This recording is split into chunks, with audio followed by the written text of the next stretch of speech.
to the extent that The Mandalorian has ever been a great show, it has only been because it captured that original concept of a Star Wars show in which it was a Flash Gordon serialized adventure, as George Lucas essentially envisioned it right from the beginning.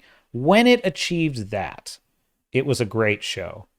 I think this may be the most boring episode I've ever seen of The Mandalorian.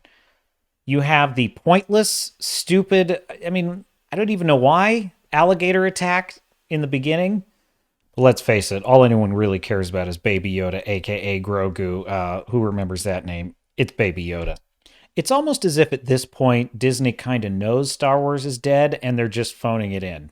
By the way, sailors and star knots, there are, as of recording, 367 of you going strong on this ship of entertainment with me, and I thank you for your support. And if you have not yet hit that like or subscribe button, please do, and turn on those notifications. I would love your support. My goal is to build this channel into something awesome, and I've got big plans for you. Much more exciting content to come, so stick with me. Now back to The Mandalorian. The glorious return of a young Luke Skywalker at the end of Mandalorian Season 2. As cathartic and beautiful and excellent as it was to see him once again in all his glory as he was after The Last Jedi, and even get just kind of a hint of him traveling the galaxy as a seasoned Jedi hero, it could only ever remind us in the end of where we were ultimately headed. Green titty milk. One thing I will say for The Mandalorian is it is beautiful in the costumes and the sets. I love the way the actual Mandalorians look, and I really love the Mandalorian blacksmith. So it was pleasing enough that the episode begins with the Mandalorian blacksmith forging something new. And of course, we're naturally curious. What is she up to? It is the initiation of a new Mandalorian. And because it's a young boy with dark hair, my assumption is this is a flashback to Din Djarin, aka the title character, the Mandalorian, being sworn in and taking his oath. And then, right as he's about to finish his oath, a giant, massive, super mega crocodile thing charges out of the water and begins attacking all the Mandalorians. We're treated to a scene of a bunch of Mandalorians fighting this crocodile with all of their blasters, using thermal detonators. Absolutely nothing works. Can I just pause here for a second? This is something about Star Wars that's been driving me crazy. What is with all of the alien monsters that are undefeatable? And I don't think this was as much of a thing in the original trilogy or even quite as much in the prequel trilogy, but in like the Clone Wars and the sequel trilogy and all these things, there's all these monsters that nobody can defeat with any weapon known to man. So, number one, I'm frustrated with these mega monsters that are just undefeatable. Number two, the Mandalorians clearly have done this ritual before. They're standing by a lake. I assume this is some kind of sacred site. They didn't see this coming. They didn't plan for this. Where'd this thing come from?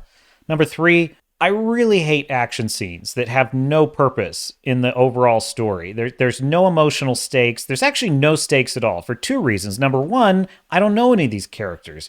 And if it is Din Djarin in a flashback, then I know he survives. So there's no stakes. And number two, because I'm literally just watching blasters have no effect on this creature for about 5 minutes, it's a complete waste of my time. The scene ends with the Mandalorian flying in his new Naboo fighter, and he takes out the big crocodile with a proton torpedo. And I'll admit, that was kind of cool. This Naboo fighter ain't working for me. It's not a good set. Now all he does is just fall asleep in the cockpit while they're at hyperspace. But the basic gist of the story is that the Mandalorian is on a quest to restore his Mandalorian status by going to Mandalore and doing some magical bullshit ritual that's going to restore his status. This is his redemption. And Grogu's along for the ride. Awesome. It's not really any antagonist that he has to deal with. There's not really any stakes involving the galaxy. And so he heads back home to where Carl Weathers is. I forget the name of this character. He's now a magistrate. Is this Tatooine? Everything looks like Tatooine in Disney Star Wars, so I can never tell. Is it Jakku? Is it Tatooine? Whatever. And he winds... The only real conflict in this episode is a totally coincidental conflict with some pirates. And that's pretty much it.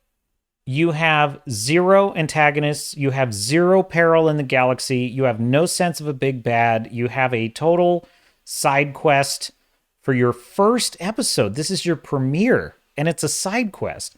And then Din Djarin goes to a planet in the Mandalorian system, and he lands at a Mandalorian castle. And there in the castle sits Bo-Katan, as played by the magnificent Katie Sackhoff, who, by the way, is way underutilized in this role. This role is far too bland and vanilla and boring for an actress of her talent. So I honestly don't know why. I mean, I'd love to see her. Glad to see Katie. But there she sits on a throne in this vast, typically Star Wars style, just giant, implausibly huge throne room, which is fine. That's the Star Wars style. But I notice it's totally empty. There's no guards. There's no attendants. There's no one of any kind. You just see this dramatic, I would argue melodramatic, shot of Din Djarin walking up to her throne. And she's sitting on this stone throne, kind of in a lazy pose. And they have this conversation in which they drop some exposition about the fact that, where are all your mercenaries? Oh, I didn't get the Darksaber, so they're gone. They're off being mercenaries somewhere. They're doing their thing. Oh, okay. Hey, she says, do you still have the Darksaber? He's like, yes. Well, you go lead them. Okay, well, I'm here because I'm on a quest to become a Mandalorian again, and I need to find this place. They argue a little bit, bunch of pointless conversation, and then she gives him what he wants, and he leaves. And here's what occurred to me. As the Mandalorian is walking away from Bo-Katan on her throne, and she's just sitting there, and she's kind of says something pissy as he's walking away, I suddenly realized, I'm like, is this what she does? She just sits on a throne alone in this vast open space with nothing to do all day? She just sits there? Like, no book to read? Like, she can't even, like, stream Netflix or anything? Like, what?